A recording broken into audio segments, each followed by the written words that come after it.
Mereka kebobolan, ternyata si Yusuf ini pernah nggak sampai 100 semua, tapi tiba-tiba tagihan dari kartu kredit itu Sampai sekitar 60. jutaan, puluhan juta. Ternyata setelah ditelusuri oleh anggota DPR juga, legislatif juga, bahwasanya si perempuan ini kan ada sosok bapak-bapak kacamata, ternyata itu Brigjen juga.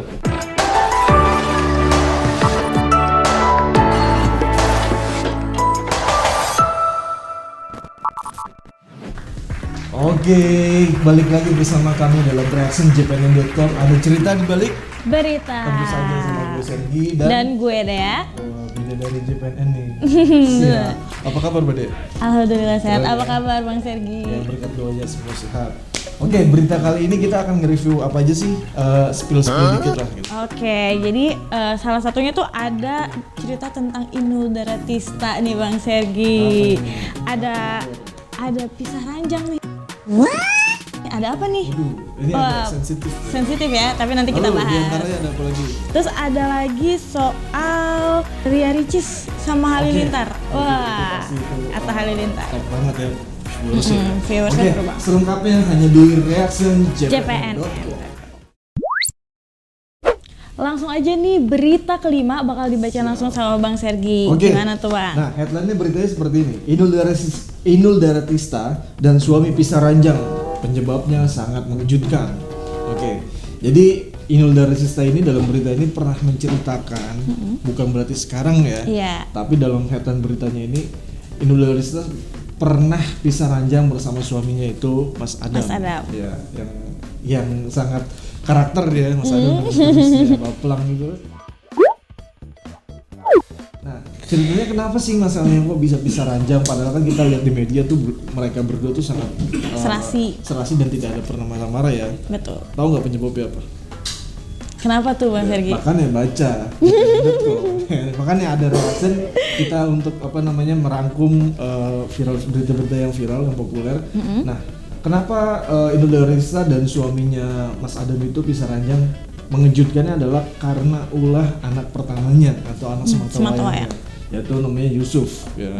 Kenapa si Yusuf ini? Karena Yusuf ini bermain game online, dia membeli paket dan lain-lain seharga 65 juta tagihannya setiap bulan. Cuman buat main game doang Cuma gitu ya? buat main game doang. Padahal Inul Daratista tuh sama suaminya pernah bilang membuat aturan bahwasanya dia akan membelikan itu voucher game online bila mana di akhir Jumat atau di akhir minggu, akhir bulan nilai ulangan anaknya Yusuf ini harus 100 semua. Baru dia kasih. Nah, mereka kebobolan, ternyata si Yusuf ini pernah nggak sampai 100 semua, tapi tiba-tiba tagihan dari kartu kredit itu Sampai sekitar 60. jutaan, puluhan juta. Nah, karena hal itu Mas Adam itu dihukum sama Inul Daratista untuk kamu tidurnya jangan sama saya.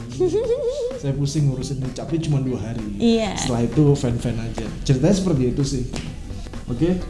Menurut kamu gimana sih berita populer kelima ini tentang Inul Daratista? Kalau menurut aku nih, Yep. emang kebiasaan main game tuh emang kadang bikin boncos sih ya Bang Sergi. Bang Sergi main game juga gak? Game online ya? Dulu sih Mario Bros. Mario Bros emang ada tagihan kayak gitu? Gak ada kan? Nggak ada. Oh santai berarti orang tuanya Bang Sergi nggak akan marah-marah ya? Nggak akan pisah ranjang ya? Iya. Jangan lah. Gara-gara game. Iya. Oke. Nah, berita keempat ini datang dari para YouTubers nih Bang Sergi. Ada Ria Ricis sama Atta Halilintar. Silakan bacain. Ini adalah YouTuber papan atas banget nih di Indonesia. Nah, judulnya begini. Dikalahkan Ria Ricis, Atta Halilintar bilang begini. Selebritas Atta Halilintar memberikan tanggapan perihal Ria Ricis yang menjadi YouTuber dengan jumlah subscriber paling banyak se-Asia Tenggara. Nah, jumlah subscriber Ria Ricis ini sekarang sudah sampai 28,4 juta, lebih dari Atta Halilintar. Tapi meskipun kayak gitu, si Atta Halilintar ini nggak kecil hati. Dia bilang, selamat lah ya dari Indonesia juga, menurutku itu hal yang baik, kata Atta gitu. Lalu? Nah, terus si Atta ini juga dia mengungkapkan bahwa dulu subscribernya Ria Ricis memang sudah pernah jadi yang paling tinggi gitu. Cuman akhirnya Atta lagi yang jadi YouTuber paling tinggi, paling banyak subscribernya, baru sekarang Ria Ricis lagi kayak gitu. Artinya mereka berdua bersaing ya? Mereka bersaing untuk punya subscriber. Tapi walaupun begitu tidak ada yang berkecil hati ya. Oke, menurut aku mau nanya nih pribadi, kamu sendiri subscribe sih? Enggak, aku mau subscribe-nya jpnn.com. Kalau nggak pasti ntar gaji Anda nggak turun. Oh iya. Maksudnya ada yang di subscribe salah satu dari mereka berdua? Nggak ada sama sekali. Nonton satu videonya pun nggak pernah. Nonton Satu Ricis video gitu, 5 squishy, menit main gitu. squishy nggak pernah. Nggak pernah. Oke, ya gitu kan. Oke. Komentar kamu nggak ada apa-apa. Nggak ada ya. Ya intinya mereka membanggakan Indonesia lah gitu. Iya. Dengan kacamata dunia tuh melihat bahwa ada loh di putra putri bangsa ini yang subscribernya itu bersaing sama internasional. Betul. Gitu ya. Iya. Oke, case close. Alright, sekarang kita sudah mencapai populer ketiga ya. Berita betul. populer ketiga yaitu sempat viral juga nih tentang apa? Pinjol. Tentang pinjol. Headline-nya seperti ini. Pengakuan debt collector pinjol tentang gaji dan bonus yang diterimanya. Oh, ternyata ya, kita baca selengkapnya ya. Arbi mengatakan yang terpenting duit selama ini dikeluarkan oleh perusahaan untuk nasabah harus segera dibayar. Nah, Arbi ini adalah nama debt collectornya, tapi dia hanya online. Ya, artinya dia nggak pernah datang langsung gitu. Entah memang takut karena belum ada OJK atau gimana, tapi memang peraturannya dia hanya menagihnya online. Nah, dengan catatan dia tidak ada konsekuensi apapun atau peraturan-peraturan apapun tentang tata bahasanya. Mau dia kasar atau dia sopan itu nggak masalah. Yang penting nasabah itu harus bayar pokoknya. Dendanya nanti aja boleh gitu. Oh gitu. Iya. Nah, gajinya dia ini ya UMR sih sebenarnya 3.800.000-an gitulah. Gajinya si Arbi ini, dia menceritakan itu kepada reporter jpnn.com bahwasanya dia gajinya 3,8 juta. Dia mempunyai target itu sebulan tuh harus 60 nasabah. 60 nasabah yang membayarkan pinjaman ke dia gitu. Iya, bila mana tidak target 60, tetap dia dapat insentif satu nasabah itu 2.500 rupiah gitu. Tapi kalau misalkan si Arbi ini bisa lebih target dari 60, dia mendapat bonus satu nasabah itu 10.000 rupiah. 10.000 dikali 60 sudah 600. Ya sudah 600 itu kan lebih berarti ya sekitar 70 lah, bisa 700-an gitu. Kira-kira seperti itu, padahal kerjanya cuma duduk terus nagih-nagih ya, via ini atau telepon ya? Segala cara pokoknya asalkan jangan datang. Iya, dengan betul. mengancam share foto atau dan lain-lain gitu. Kira-kira seperti itu.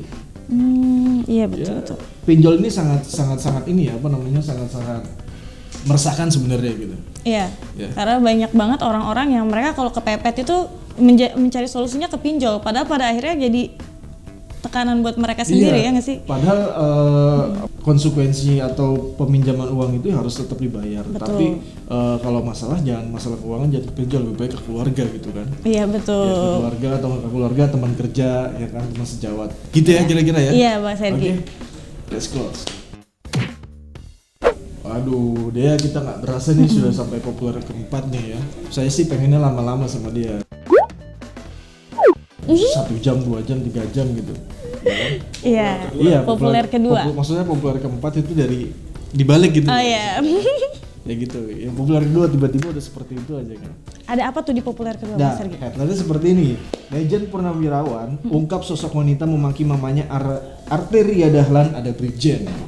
Pernah lihat videonya nggak? Iya, viral banget itu. Viral, betul. Marah-marah. Saya juga sempat ngikutin kasus ini karena saya ngefollow TikToknya jpnn.com, ngefollow sosial media jpnn.com.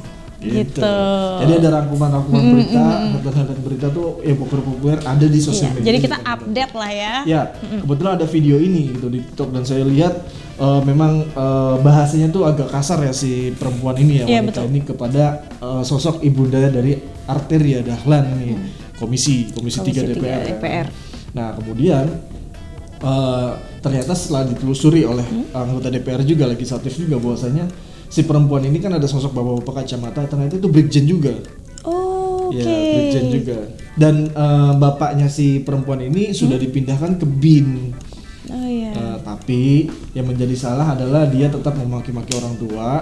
Terus akhirnya tapi sudah minta maaf kok. Iya, sekarang sudah Minta maaf dan salahnya adalah yang menjadi kasus yang akan dikasuskan oleh Arteria Dahlan ini adalah kenapa dia dijemput oleh mobil dinas.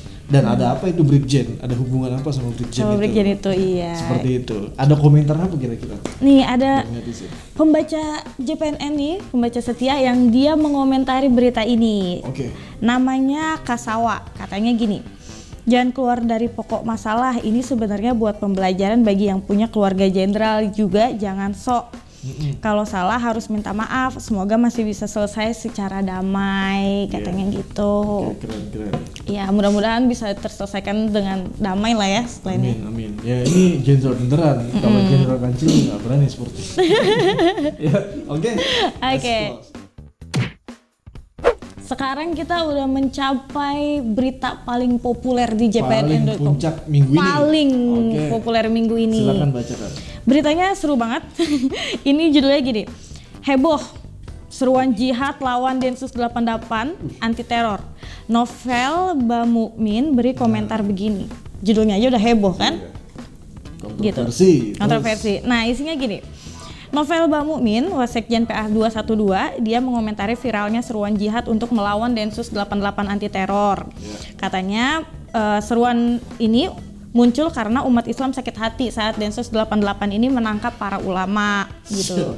Dia bilangnya gini, jadi seruan itu muncul supaya mereka tak asal meneroriskan ulama manapun maupun aktivis Islam, katanya gitu. Novel ini juga menyarankan agar Densus 88 bisa fokus melawan organisasi Papua Merdeka yang jelas-jelas membahayakan kesatuan NKRI. Gitu. Sebelumnya ada nih cowok laki-laki inisialnya AW, dia memviralkan seruan untuk jihad melawan Densus 88 anti teror ini. Akhirnya ramailah seruan-seruan seperti ini kayak gitu. Lalu? Nah, cuman si Novel ini dia bilang begitu seruan ini datang karena ada rasa sakit hati lah, gitu. Sakit hati umat karena Islam versinya dia. Umat Islam versinya dia. Umat Islam sih nggak sakit hati. Saya juga umat Islam nggak aman dengan adanya Densus 88. Iya, karena mereka itu berupaya untuk mengamankan kita dari ancaman teror ya.